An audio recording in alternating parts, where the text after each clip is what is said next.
Welcome to Investors Guide. Thank you so much for tuning in. It's a new financial year, and with the new financial year comes an opportunity to make a new start with your finances and to actually start investing in the beginning of this year as opposed to the end of it, to start doing your tax saving and all of your tax plannings in the beginning of the year, and to actually get a plan together. We're going to try and help you with that over the next half hour. We'll also help one of our viewers help plan his finances post his retirement. In our product review, we look at the Birla Sun Life Balanced 95 plan, and we'll help young investors save enough to buy their own homes. Let me bring in Dhirendra Kumar, the CEO of Value Research. Dhirendra, thank you so much for joining us. Thank you. Happy new financial year to you, Dhirendra. What are your expectations from this financial year in terms of how our market is possibly likely to do, where the interest rates are going to be? What are you looking at and what are you expecting? I think we should do few things. One is moderate our expectation. Revisit, create certain scenarios that if market falls by 30%, how upset we will be, because many investors in the last 2-3 years, or everybody who has come in the market in last 2-3 years, and they are in quite a large number. They haven't seen a meaningful correction. Everybody is, of the belief that small caps and mid caps will never correct. They will only keep going up and at the same pace as they have been. Our belief in the repeat of the recent past performance is at its all-time high. That I can smell in the kind of questions or the mails that we get from our readers. Optimism, confidence is at an all-time high, despite the absence of real strong fundamentals for corporate earnings. So that I think investors should be prepared with it. Be ready with conservative. Do a liberal estimation of your fixed income allocation. Be ready with that so that none of your plans get haywire if the markets are not in a great shape. And if it remains like this, nothing like it. Celebrate that. Well, Dhirendra, when you say be prepared for the likelihood that the market may not always stay like this, how does an average investor stay prepared? How do we stay? Would you recommend that we move some money, liquidate some of our investments into equity, keep some money in fixed deposits? What's your recommendation? No, my recommendation is that be reasonable or be liberal with your short-term expectations. You have to really classify that the money that you need to spend immediately, that money should not be invested. The money you are likely to need in near term, be little liberal with your estimates. By liberal meaning the money which you are likely to need 2 years from now, think that you need it a year and a half from now. If you are likely to need 5 lakh rupees, think that you should be prepared with 7 lakh rupees. So in that case you will be you will not get surprised. You will not be surprised by any awkward movement of the market. And then comes the another way of being prepared with it will be little conservative with the vehicle that you are choosing. Most investors who are I have come across investors whose only and primary investment has been in a micro cap fund or a mid cap fund, which I think is a very wrong start, but most investors have been lucky so far. So once they get a blow, once they see a correction, they are unlikely to sustain their interest in the market in the same way as they have been so far. So they need to really get be with multi caps if you are an equity investor. If you are a first time investor, been lucky, maybe stick to your balanced fund. Beating inflation, consider some of those MIPs, which today looks very impressive. So be conservative. Err on the side of caution, have a greater preparedness for your liquidity needs, for your consumption needs, and then for the rest of the money you can definitely have a long-term view. Long-term view is easier said, but if you have a real need in the short run, you can't really have a long-term view. So just prepare yourself with that. Make sure, of course, that if you have a goal that's coming up this year, like Dhirendra says, that money should not be in equity then. If your goal is 5 years from now, 4-5 years from now or more, then it makes sense to invest your money in equity and to keep it in equity. Dhirendra, we have a couple of questions that have come in. 27-year-old Raghu has written in. He has a home loan and a car loan, and he's expecting his first child this year. He wants to save 10 crore rupees for his own retirement and 50 lakh rupees for his child's wedding after 25 years. Now, Raghu, allow me to question the fact that you're planning for a child who's not even born, which is fantastic. But saving for a wedding instead of saving perhaps for an education, that's something that you might want to consider. Raghu makes 1.5 lakh rupees a month, Dhirendra. He has a home loan in his wife's name and a car loan that he's paying off right now. He has an emergency fund, he has insurance policies. He seems to have ticked all of those things. His wife has a term insurance policy, he has a term insurance policy, and they have health insurance. He's got a couple of SIPs running right now. He's picked the Franklin Templeton Smaller Companies, the SBI Blue Chip, the ICICI Prudential Value Discovery, the Birla Sun Life Equity Fund, and the Mirae Asset Emerging Blue Chip. These are the funds that he's currently investing in. And he wants to know what he should be doing in order to achieve his long-term goals. The good thing is that his long-term goals are very, very long-term. So he has a lot of time on his hands. What would you recommend he does? I don't think he needs to do anything. He should just stick to the plan. He has chosen good funds. It's a nice combination of, a variety of fund, different kind of fund, which is deriving great skills from very competent fund managers. He has all the diversification ticks also marked very nicely. All he has to take care is he should increase his investment with rise in his income, and that's all there to it. He will be well taken care of.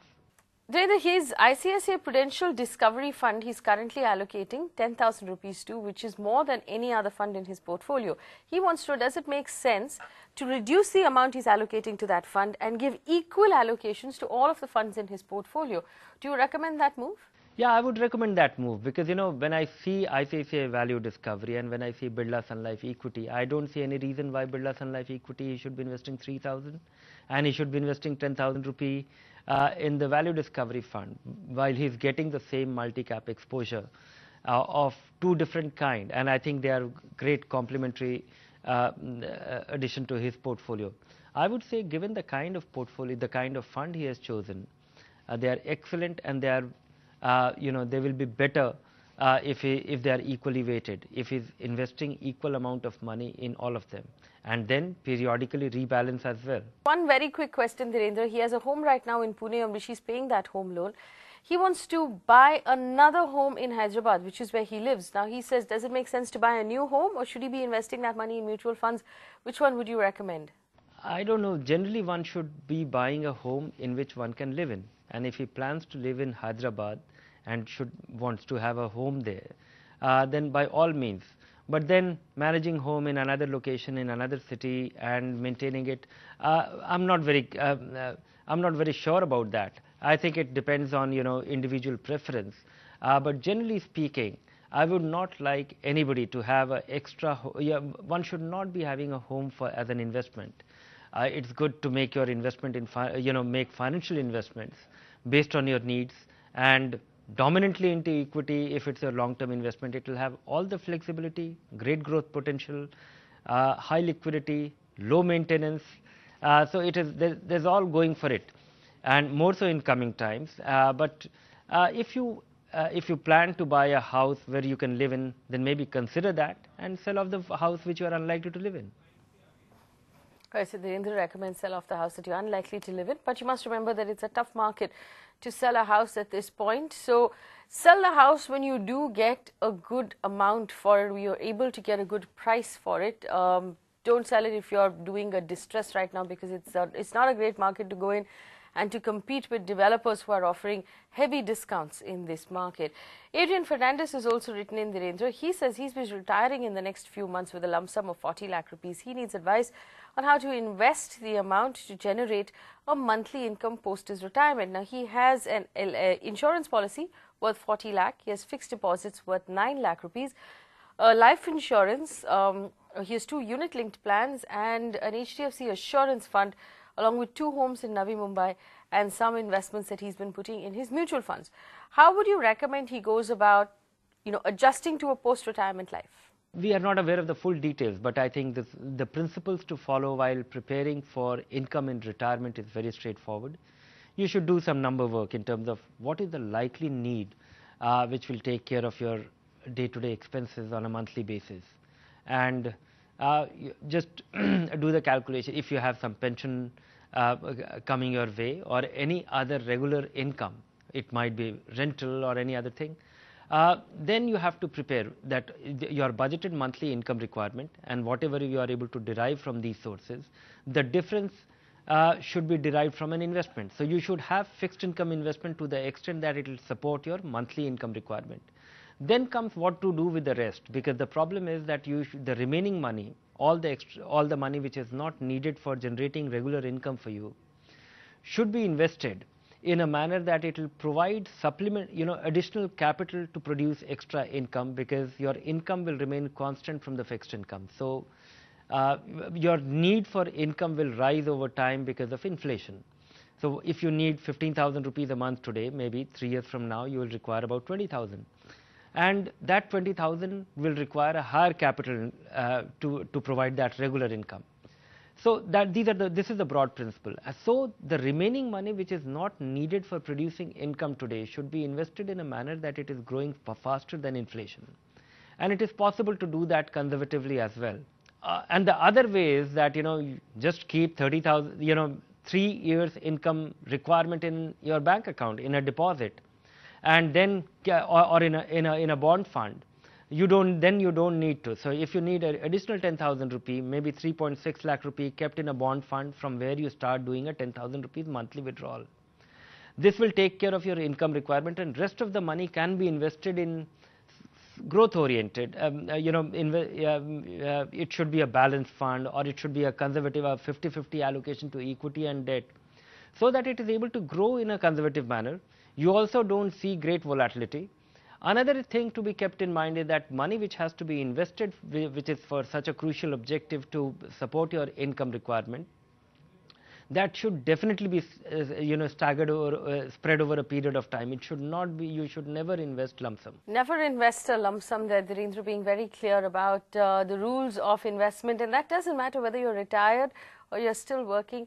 Never invest a lump sum, because you'll take on then risk of the market that you would ideally not want to. Before we take a break, a quick recap on what we've learned. As we enter a new financial year, remember to get started with your planning in the beginning of the year. Make sure that you're prepared for volatility in this market. Like Dhirendra said, the market's been doing very well. So really, as investors, there's no reason for us to complain, except for the fact that we are not seeing the fundamental numbers being announced by corporates actually reflect the buoyancy of the market. So the market may correct, which means that you need to be prepared. Keep some fixed income investments for monthly expenses that you are going to need. We're going to take a quick break. On the other side, we'll find out if you should continue investing in the Birla Sun Life Balanced 95 fund. It's a good old fund. It's a long time favorite. Should you stay invested? That's on the other side. Don't go anywhere.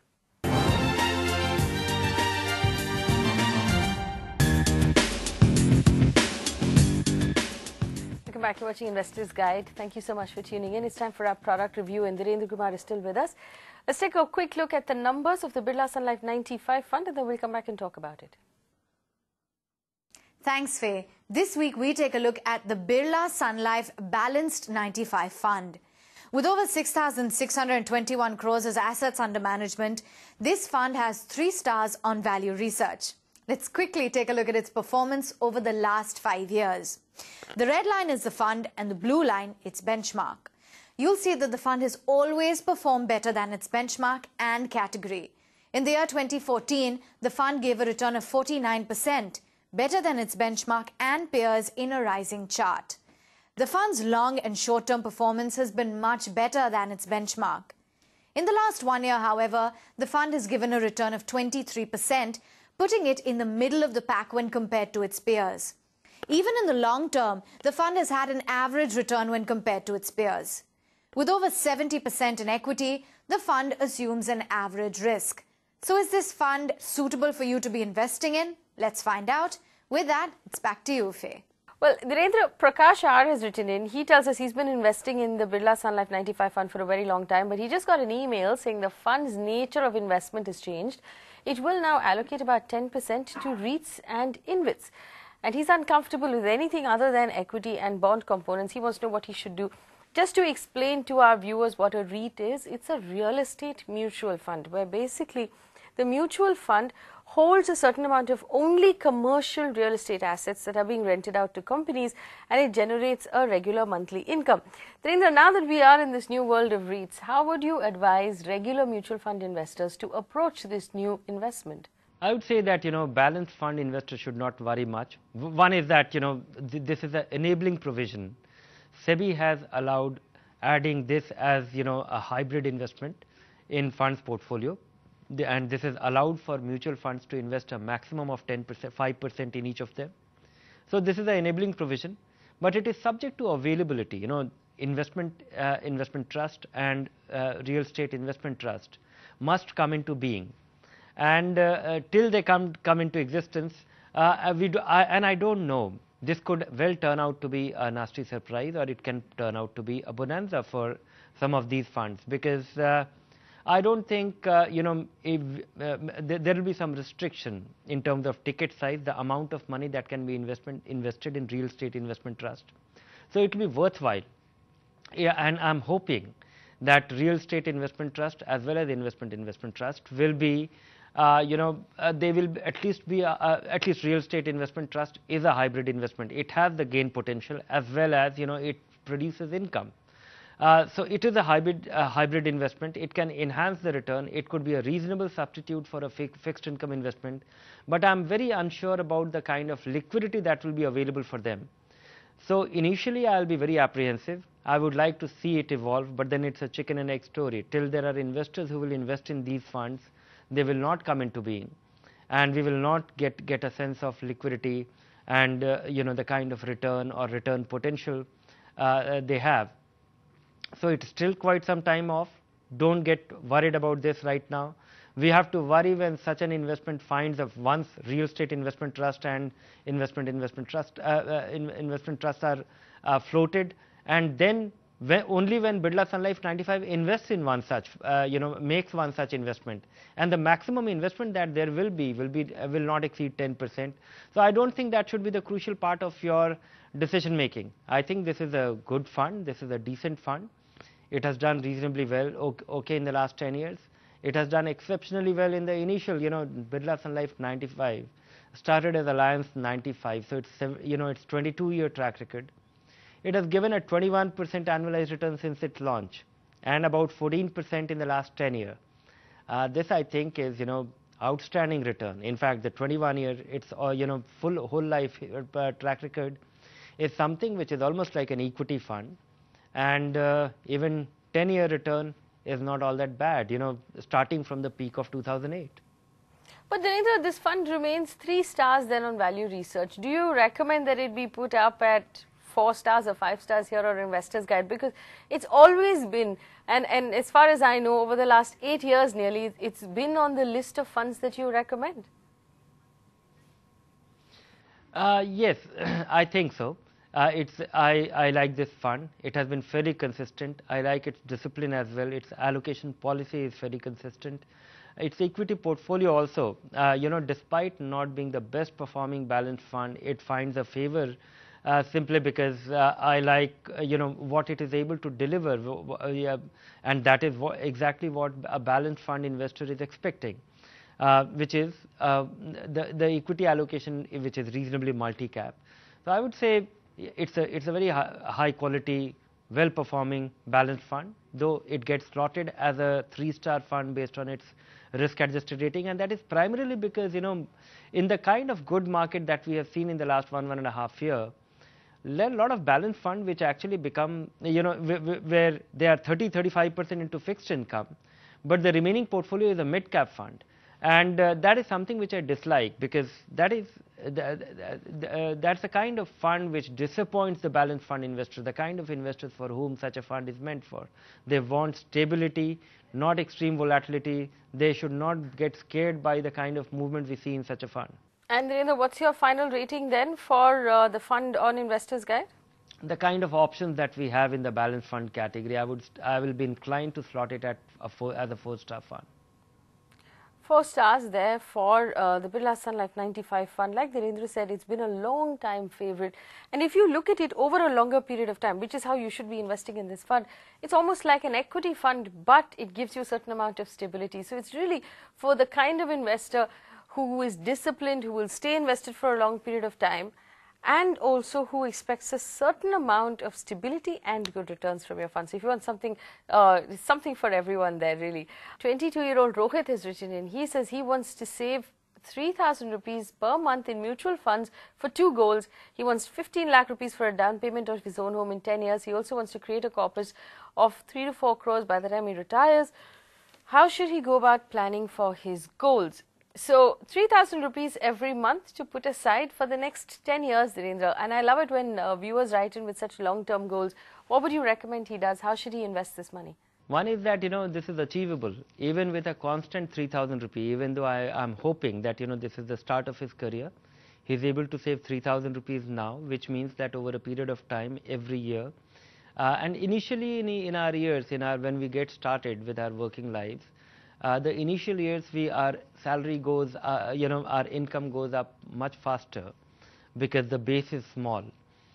So I think his ability or his potential to save can get higher. But even with 3,000 rupees, which is 36,000 rupees a month, and which means over the next 10 years his contribution will be 3,60,000 rupees.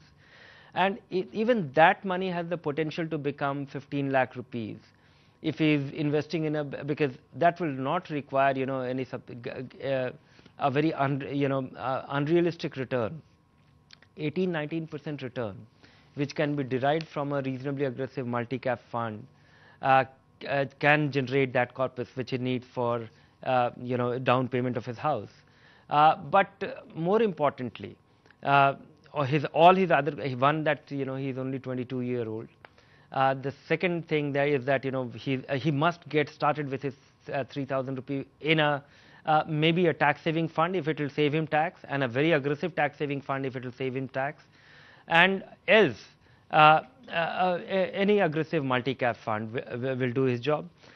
He must start now because there is a psychology that once you start saving and you see that that investment grow faster, then you tend to save more. A good thing leading to another good thing, that you generally avoid impulse spending. That can come in very handy. He's 22-year-old. He has a lot of time on his side, and it all depends on his income potential. But 3 to 4 crore for a 22-year-old person who is still 38 years away from his retirement, I don't think it's a big thing. All that he has in his control is that he should be allocating a certain part of his income to invest, committing it to investment every month. I think there's something to worry about. Don't worry about these 3 to 4 crore, because the worth of 3 to 4 crore rupees in 38 years from now, I don't know what it will be worth. Of course, it will be it will be much better than if you don't have something meaningful. But I think the important thing is that you formulate your plan, keep investing, be on track, don't get distracted, and keep your financial affairs very simple. Keep your financial affairs very simple, and that's always been the advice that we've given on this show. Like Dhirendra keeps telling us, the more simple you keep your financial affairs over the long term, the better you will be at investing. Because if you make it complicated, it will require time and energy. And a lot of times, investors like you and me have day jobs. We don't have time to spend a lot of time in front of our computers. The other thing to remember, of course, is to make sure that you have good advice. So be careful of who you choose to give you advice on your investments, and make sure that that person has your best interests in mind. Dhirendra, thank you so much for joining us on Investor's Guide and answering all of our questions. It's a pleasure to have you as always. If you have questions for either Dhirendra Kumar or anyone else, write to us. Our email ID is at the bottom of your screen. It will be our pleasure to hear from you. Thanks for watching.